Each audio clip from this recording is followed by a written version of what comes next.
see guys for the people yo tiri kuno kunotoni zuro ndakambouya kunotoni because tataudzwa kuti pane pasvika material like Riversand but takazosvika tikasvika isati yasvika so tambouya futi nda kuti muone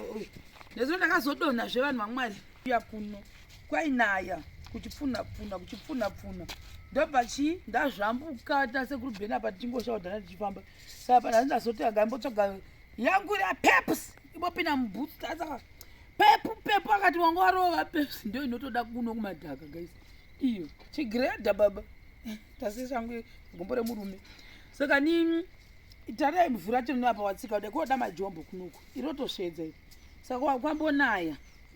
tatamboya kuzoona kuti kwakamira sei then westi koko kwavo kwamukona nasekurubheni pane makomba edu mabhesi anga asina kungoti lera zvakanaka saka ndovangati zuro tatine appointment navo vakandoya nhasi kuzokulera ini zvinhu zvachoni so ambosvika isasati asvika saka isusu tazosvika navo tichibva tichiita henyu mabhesi acho ndichiona but kuri kutotinhira mvura kureva kuti it means kuti problem enzvimbo inei ndeyekuti kukangonaya hakuchatopindi marori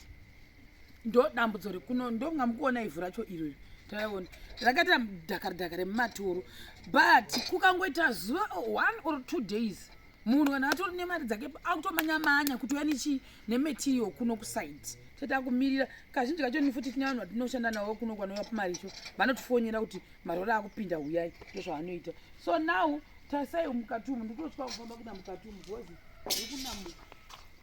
aimuona aya ndo anonzi makolama anomira mudenga ayayo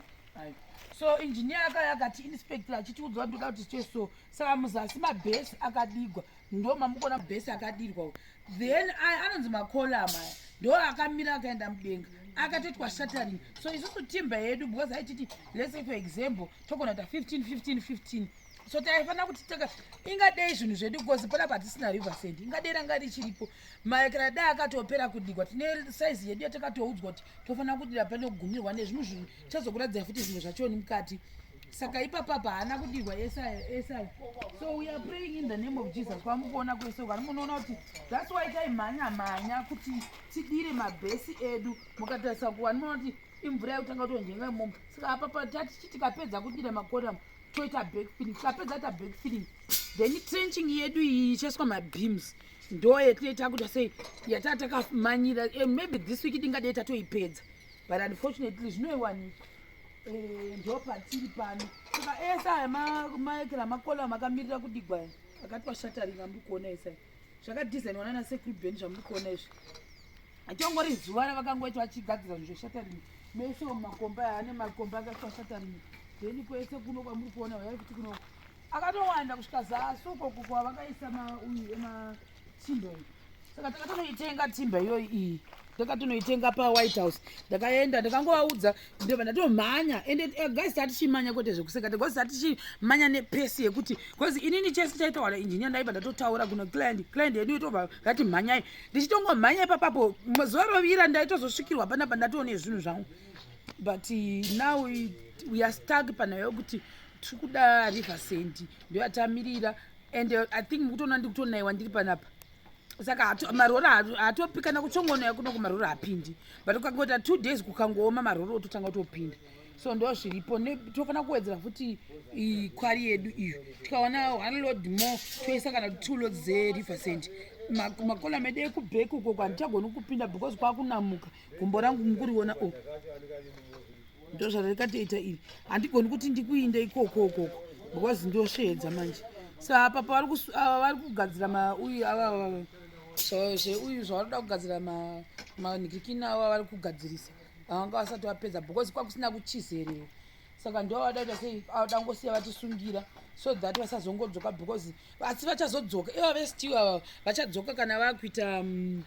inonzi ndo vachaita futi simbi dzedu dzemabeams dzichatenderera futi pana ivo isati tichigoni ivo ndo vanoita ndo vanozva kuti zvosungwa sei so guys for the people ndo nhamo yedu ivhu rese ramuri kuona iri guys riri kubva rese hatisi kuridzosera mukati harishande tiri kuribvisa rese asi izvo zvitangova staki ati we are praying in the name of Jesus kuti ngadei Mwari vakambotikomborera pakangotova kana 2-3 days tivhare makomba aya because izvizvi hatina gravel toda gravel risvike pana apapa pasite so that tiita back filling hamozvo izi kuvaka kumawetland kwakangooma vanhu vaMwari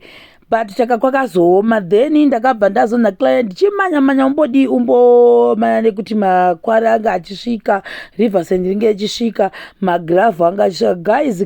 I think wiki iri ndakaita 2 days dzandabuda mbana 5 ndidzoka kuma-12 ndaizodzoka kuma-12 because vanhu vaidhirivhara vaizoti kana vapedza ndozokumbira kuti sezvo kwavira kuti ndichifamba kudzokera uko kumaChina handichakwanisi ndakupindawo mumarori enyu and I remember last day ratakaita izvi zvinhu izvizvi ndomusi watakaisa mazigravel edu ndakatoti kune client chamwarika zvakutoitika panapa it's better timhanye kuti magravel anga asvika panzvimbo mvura isati yatibata at least road ichakavhurika guys ndakatita kunge munhu abudigwa ndobva taisa magravel edu ndobva taisa makwari ndobva taisa Riversand ndakaisa 2 loads kwari bva taisa 1 saka following day racho nditaida kunoisa rechi 2 kwari unfortunately pane rori rimwe rakabva rapinda remumwewo kumaraini kokoko aiva nemabricks akaipinda zvino rori yarakatadza kunopinda parodhi yaipindwa nevamwe ndobva ranyura vanhu vaMwari ndokuchera rodhi yose ndopakabva patodhakira zvinhu zvedu otherwise tafanange takaita 2 maloads within 2 days kana kuti 3 days ndora muri kuona iro kwari redu zvidhina zvecement zvamuri kuona izvo injiniya akati ini handisoda kuzviona pasi munogona kuisa pakati marooms epakati pamusoro ini ndikuda mared bricks amaona macommon bricks ndo akataura guys like I said kana muchivaka kumawetland areas iwewe client kana iwe wana contract yekuvaka hazvigoni kuti uite nharo nainjiniya otherwise ukaita nharo nainjiniya zvinhu zvenyu zvese zvoenda mudondo so mabricks amuri kuona macement bricks aya akanzi ndinogona kutozomashandisa pamusoro peslab taakusimudza edu maybe mukati asi pasi akandikuda kuona macommon bricks amatsvuku amukona saka ndini hangu ndatotofara kuti finally Mwari vakanaka chamukona chikumashure kwechitexture ndofamba nacho dzimwe nguva ana ndiri paspeedometer kwete mbijana saka pese pamukona wako takazokumbira maneighbors vari pasaidi pedu tikatokumbira offloadera magravel edu achiuya nekusaidi kwenyu koko vakati no it's okay tikangowirirana ndini ndakatenge ndakutonegotiata on behalf of the client ndikati chamwarika hona zviripo apa ndezvekuti iwo pamba penyu hapasati paimene mvura saka iwo uchititendera kuti zvinhu zvedu zvimbovafloderwa pakanangana nepastendi penyu kuitira kuti usazvibvisisa munoziva kuti kuna mwana anobvisa kuti bvisai zvinhu zvenyu nekuti maisa panhu pandinogara saka takati iwe woterewo mvura pano tichishanda pano iwo titendera kudi kumbosvita zvinhu zvedu because hatina kupedza nhasi what if tikanga tida futi pekuti makwari apinde tida kumanyamanya nepesi yedu yati kumanyamanya nayo what if tikanga tida kuti mapitisend anga achimbogara akanda ipapo saka inhau yakuti kutohwisana inini I only spoke naneighbor one uyu chete vamwe handivazangu ndikangotora neiye akati it's okay saka ndinapo ndandotofarafara guys that guy wamukona uyo ari kuisa abudikirapo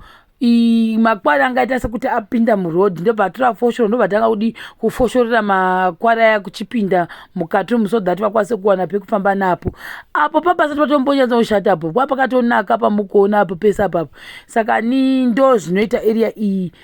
inoita mvura yakawanda saka iro ranga rada kutoti richidzokera rinotora I think vaida unotora magravel but hatina kuzokwanisa kuita musi takasita the following day but apo the video yamukuona magravel anga atanga kusvikayo mafirst loads tatikamirira mamwe saka mukuona panaita kuti ndakakumbira cabin munhu wepacabin apo kondokumbira kuti timbo offloadera magravel edu pakanangana nepastand penyu because tatisina pekuisira ndobva abvuma guys kana uri construction hakuna ndire kuti ndoda kudada hantaona unofanira kutoita mafriends navanhu vese ava mukuona dzimba dzese ukuwo kuzasuko kuwaimanyamanya nechiroriwo wachiuyawo iro ndo second lady redu Riversand ramuri kuona apo ava vari kuzasi kwedu uyoyo takatangira nawo pakucheracherapo I don't know kuti vari kuita method ipi asina mbosvika mubaba but chandoziva nchokuti takatotangirana same week kutanga kuchera. Saka ivo isusu izvozvizvi I'm so happy because tavabhita guys, currently tavabhita neighbor ndamubhita guys. So apo iye aitomanya nechirori achiwaita se achiofloda. I remember this day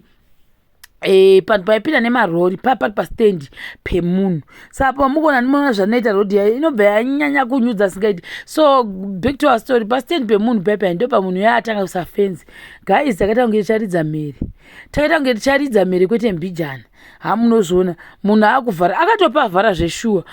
pastendi ende imwe rori andikutadza yako yakatonyura iyo yakatonyura mukona papo papa kusaidhiku hakuna kumira kwazvo. Ende client ndoda kungoti kuna Mwari kazvo kwadi dai vamugwira urombo. Ende chandisingadi kukureverai nhema, this client is very lucky. This client is very determination yatakaita kuti chinhu ichi chifambe munguva inoka hachina mbomira mushe because vanhu vano give up. Andakati handimbo give up, ndoda kutoshingirirana ndimbotoregi. Hamona ini nemuyoyo munhu tandichakukukidzana kungonzwa kuti kwasvava chete vanhu votomanya kunopinda, kungonzwa kuti kwasvava chete vanhu votomanya kunopinda. So apo pakatanga kunyura roriro I started praying kuti Mwari we please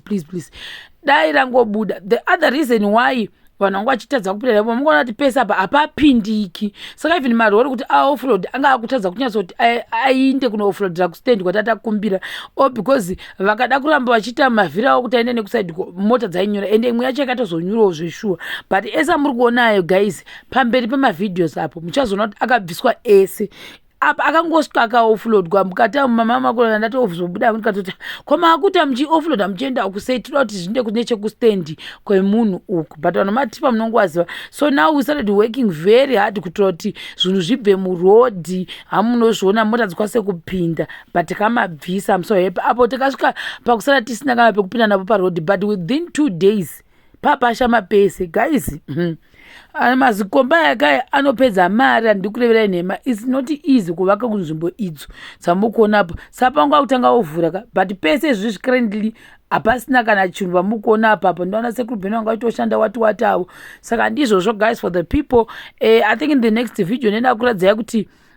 tanga tapapi nemakomba edu on this day. Ndo zvataita zvekudhirivhera material and we were successful. Following day we failed to deliver because rori rimwe rakanyura mbva rabloka road.